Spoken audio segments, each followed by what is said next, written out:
Get your prescriptions filled by a friendly and professional pharmacist. People's Pharmacy. Come in today and let us serve you. Yes. So, I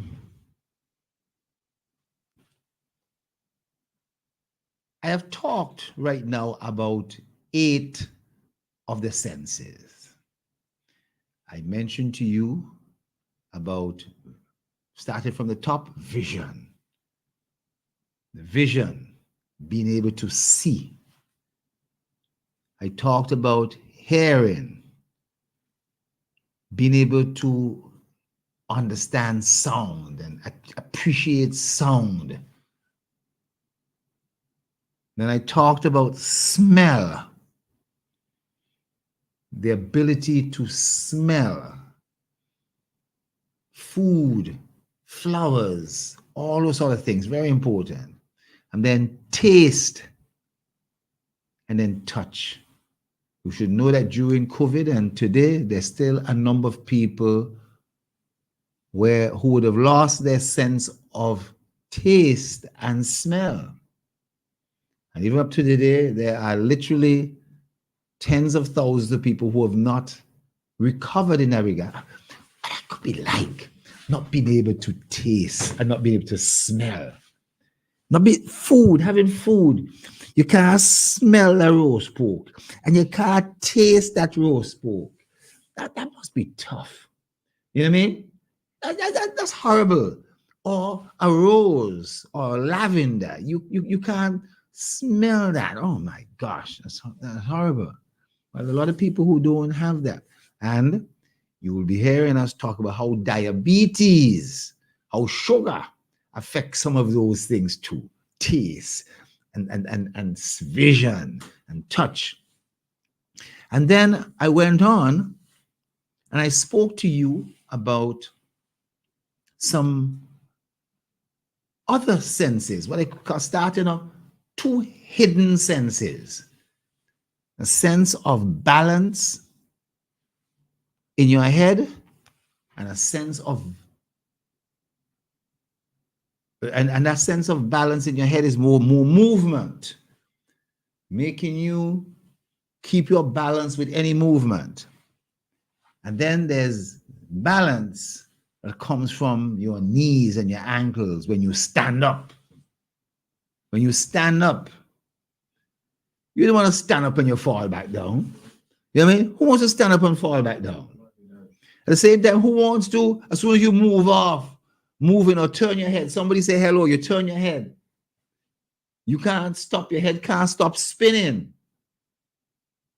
because you don't have that sense of balance is there. Those are hidden senses. And I asked Kamal to tell me the senses. He didn't come up with those 2. He didn't tell me about those 2 senses.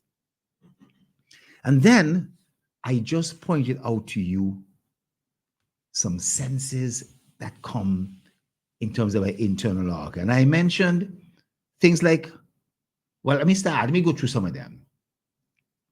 Your bladder being full. What about your stomach? Hunger. That's a very important sense, you know. And hunger is really important. It tells you that you need to eat. I mean, some of us, we see food and we eat food, right? But hunger is important. It reminds you that you have to eat. Your lungs stretching and breathing, that the receptors that actually check that, you know, very important. Then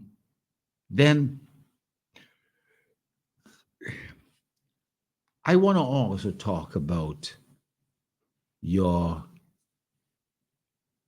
intestines. If you have a lot of stool in your intestines, if you're full of it, you understand? If I could say that. If you're full of it, your belly's bloated, you haven't been drinking a lot of water, you're constipated and so forth, you'll pick that up, you start getting some cramp. You start getting some colic. Start getting all sort of problems. And you will see distension, gas. Some people start to burp, belch, and so forth. All these things tell you a little more about these hidden senses inside your body. You know, really important. And then there is a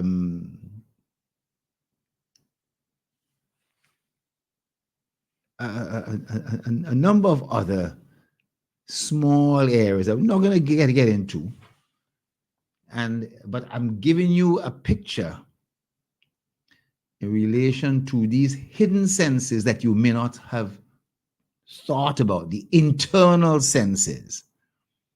Internal senses. And there is a sense that is important that I want to talk about. It is one of the hidden senses that deals with your immunity, your white blood cells. You know, it sounds strange, right? But believe it or not, this is an important sense. And it is often something that is forgotten, but is really important. And having that sense, and let me get into some details, right? In the same way that seeing things helps to protect you from danger, or if you smell things like smell smoke, it could mean fire, or if you hear gunshots, you know you got to get under the table and hide. You know, if you touch something and it's hot, heat, you know you got to pull away. Our senses allow our body to take the right action, evasive action. And then I mentioned to you, if your bladder is stretched, you know you need to go to the bathroom. If it is your stomach is stretched after eating, oh gosh, don't go and eat more food. If you've eaten a whole breadfruit with a whole set of meat and somebody brings out another plate, right?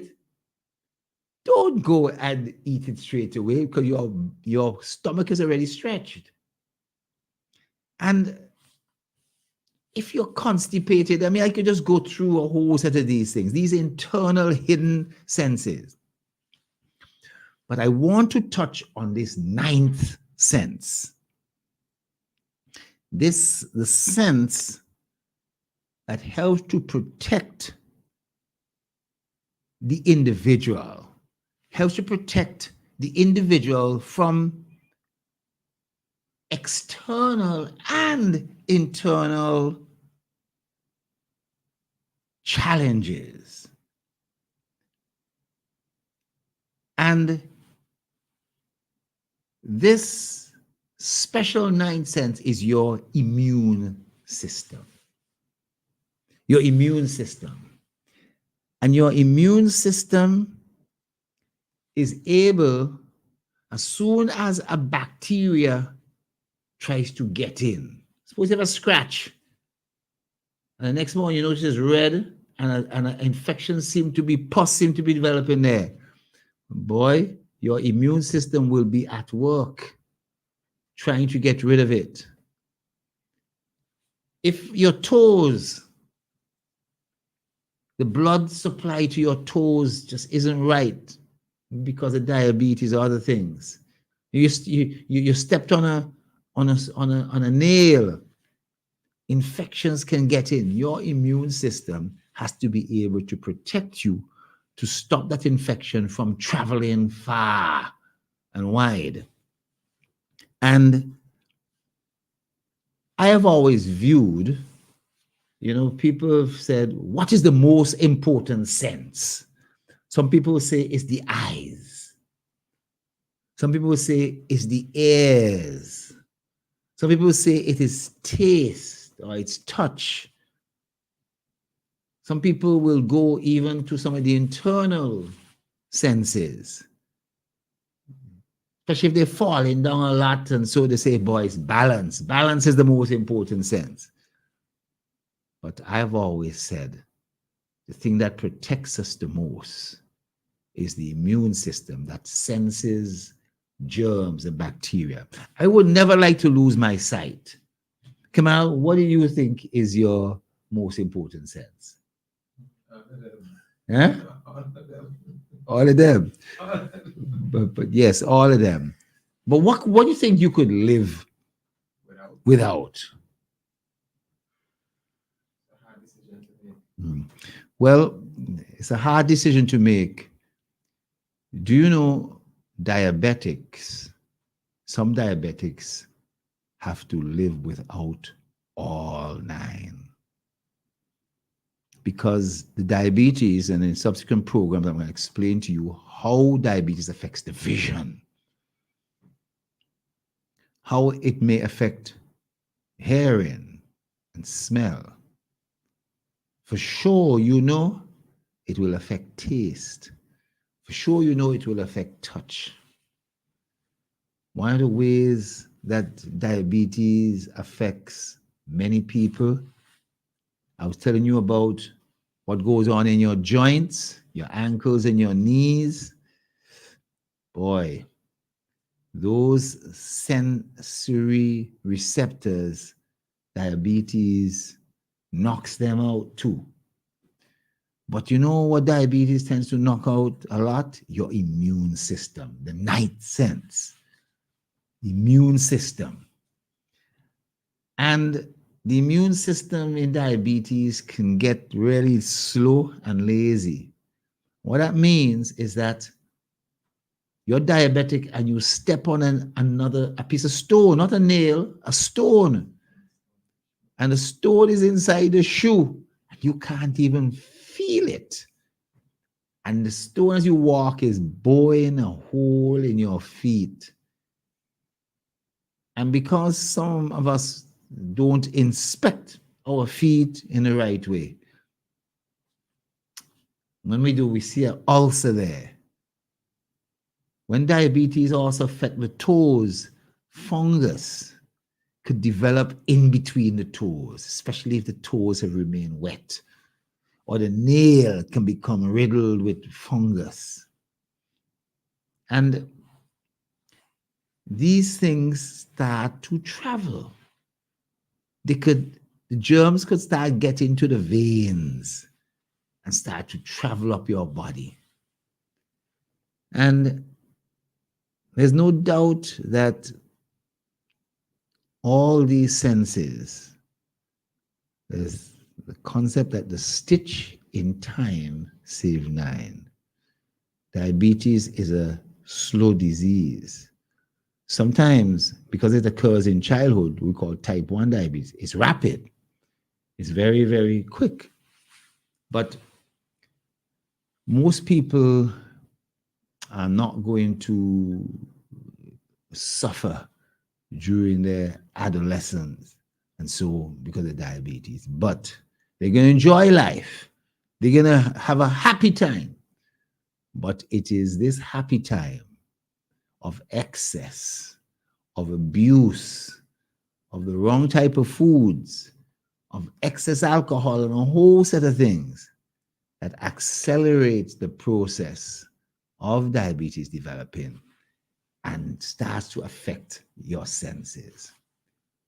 I am astonished as regards how many people with diabetes never realized that diabetes was affecting their eyes until it starts becoming too late, or the way in which it is affecting other parts of their body.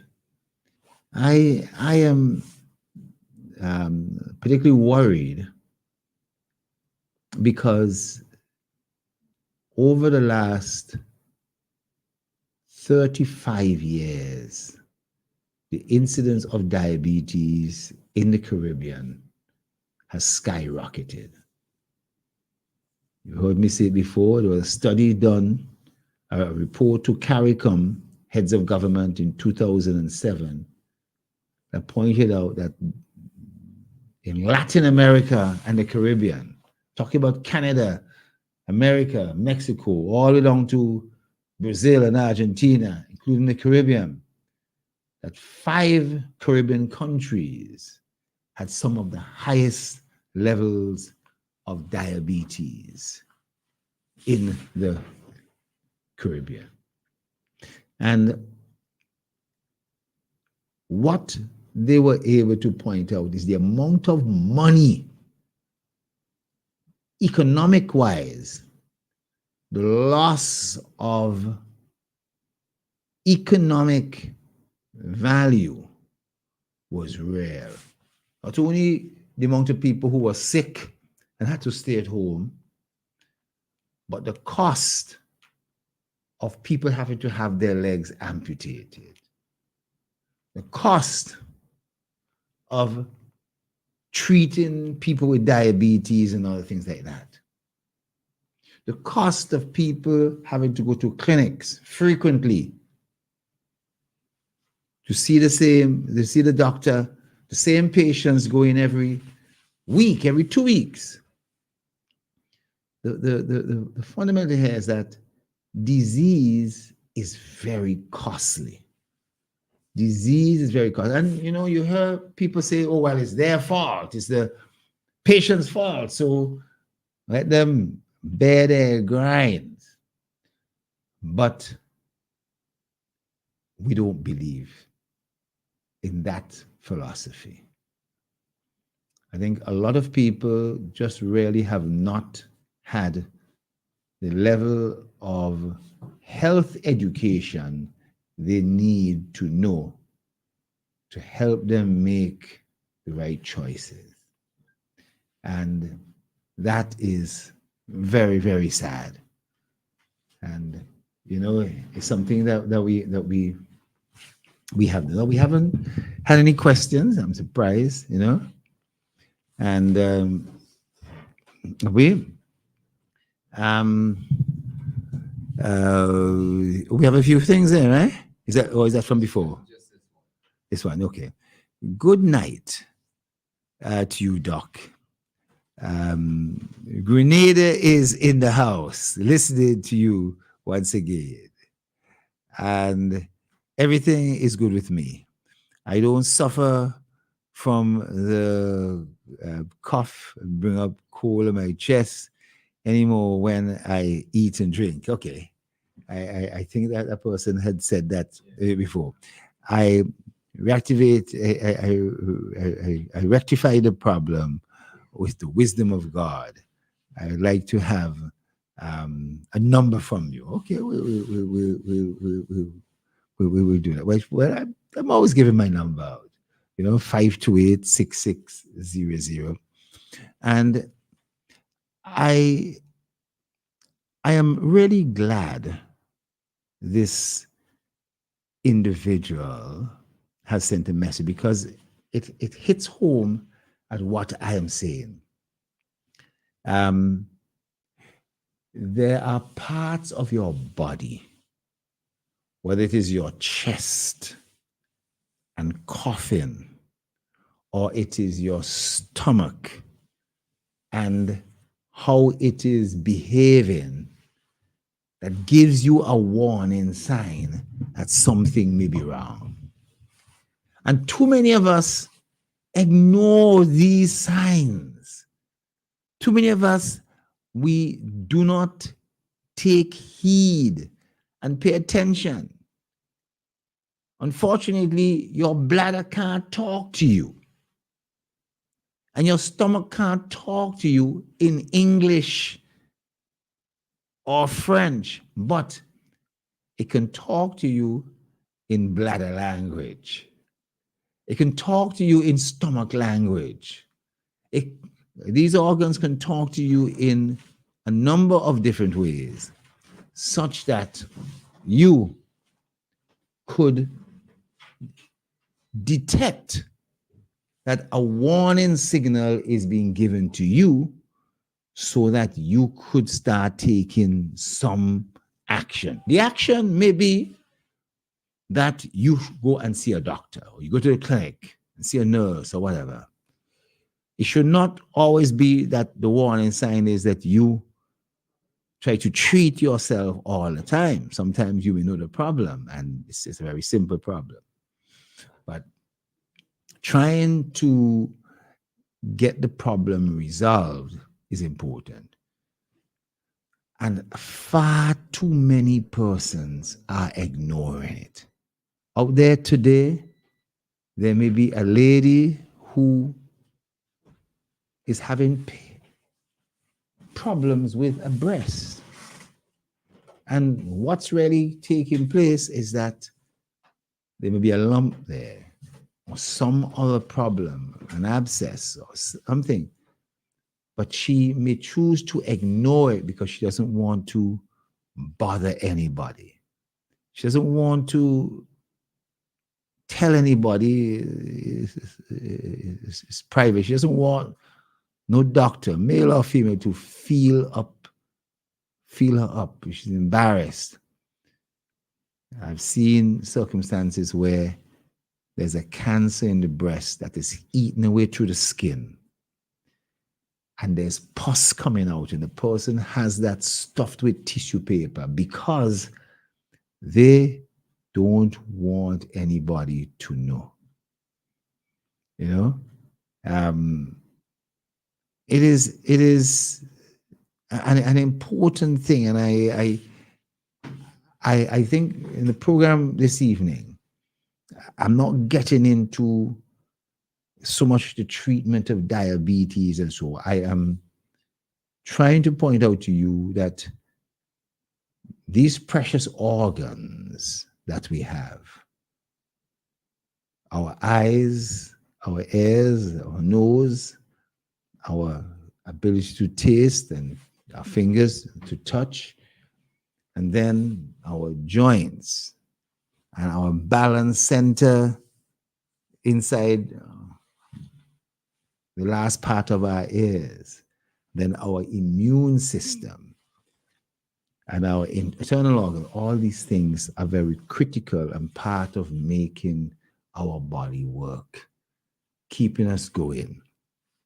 And just like a car, every now and again, you'll have a flat tire.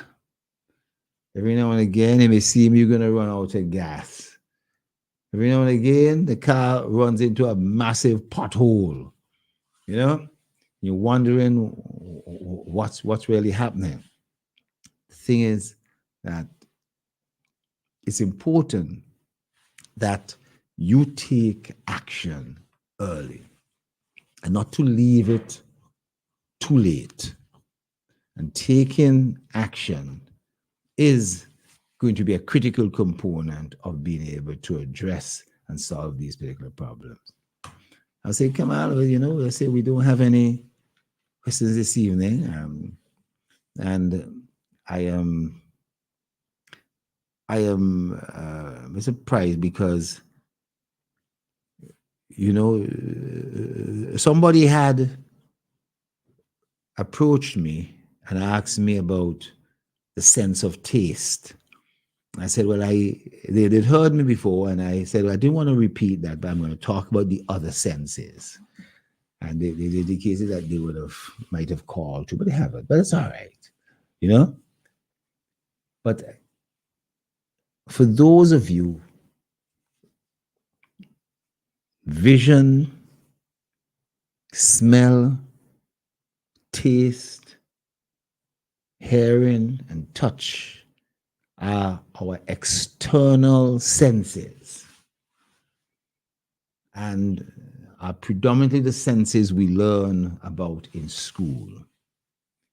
And then there's senses in relation to our balance after movement. That's inside our ears. Another form of balance in relation to when we stand up or when we walk.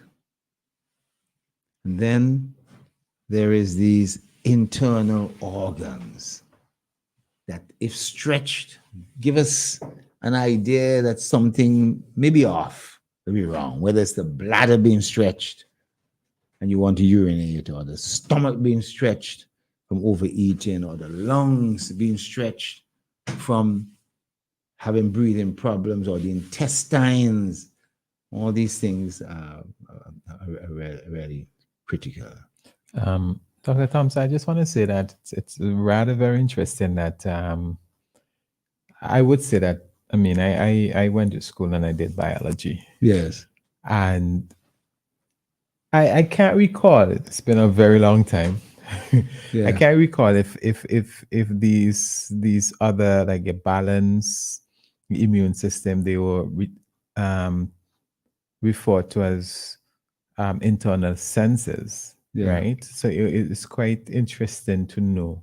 I mean, your body senses these things, Mm. right? So it's very interesting to know that they're internal senses, Yeah. right? I think it may not have been or isn't taught that way, Yeah. but as more of natural bodily Body functions. Yes. And we throw it into this big dustbin term, body functions, because we don't really explain it. But as I try to point out, you smell smoke and there may be an issue. Interestingly, we have a caller. Sure. Okay. Hello, good evening. Dr. Thompson, Hi. does it make any sense at all to take a pill concerning eyesight? Huh? Repeat it again? I have been given a pill, Yes. lentil or something like that. Yeah. Not by any doctor or specialist like that. Somebody just told me I must sleep on every now and then. Lentil for eyesight. Does that make any difference at all? Lentil or mental for Lentil, I think is how it's spelled. lentil. Mhm.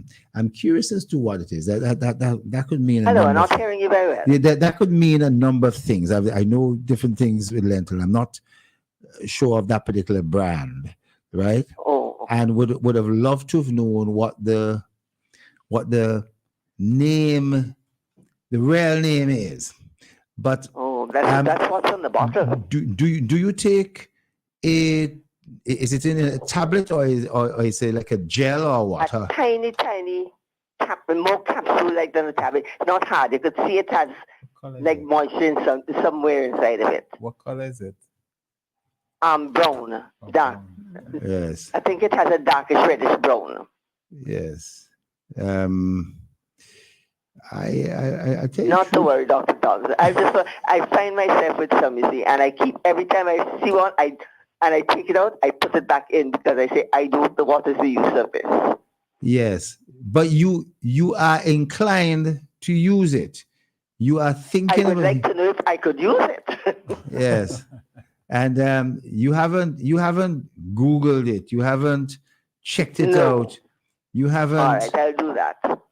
You know, I'll ask because somebody to check it out for me. yes, because how is it spelled again? How is the lentil spelled? Lentil, I think is it. Yes, yes, Or TILL. It's lentil anyhow. yes. Well, maybe there's something I should know. Obviously, when I say lentil, I always think of peas. I always think of I automatically think of those sort of things. Not that at all. You know, All right, Dr. Thompson, Right, not to okay. worry. yes. Okay, good because, night. yes, thank you very much. Because that is something that lentils and so are great for the eyes, and so the certain things that they have in them, the vitamins and so. But that particular tablet, I find it interesting. And I'm going to look it up. I am going to look it up. I just Googled it a while ago. I didn't find it, right? And so it's something that may need a much deeper search, and maybe we try that out. I wonder if it's lutein, Lutein. Lutein. No, I think she spelled it right. Yeah. Lentil. Lentil. You know, and we will see. You know,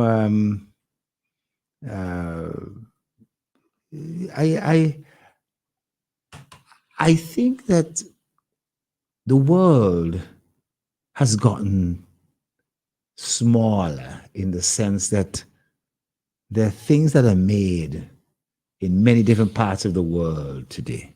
I didn't ask the caller where that product seemed to be made. You know, if it seemed to have come from Canada or America, or if it might have come from England, or if it might have come from somewhere else, like India or South America also, because, you know, these things, the translation of it could be in a different language. It could be one of those type of things. But I'm sure if there's a listener out there who knows the same thing and can give any advice or can text in and tell us, we'll be happy, because we got to learn from you too. You know, we got to learn from you too. And somebody may have done a nice Google search on it, or another type of more deeper search, and may have found out a particular meaning. But that's give me some homework. And I thank you very much for that call, because we got to look at that. Anyway, ladies, it's another call. Let's see. Hello, good day. Dr. Thompson? Yes. Lutein. Oh, it is lutein. Yes. All All right. Thank you. All right. Well, when we come back, we are going to talk a little bit more about that. All right. And we're not going to keep it this way. I'll mention that. All the best. We're over time. Thank you very much, ladies and gentlemen. I want to bid you a very pleasant good evening and good night. People's Pharmacy, for all your pharmaceutical, skin and body care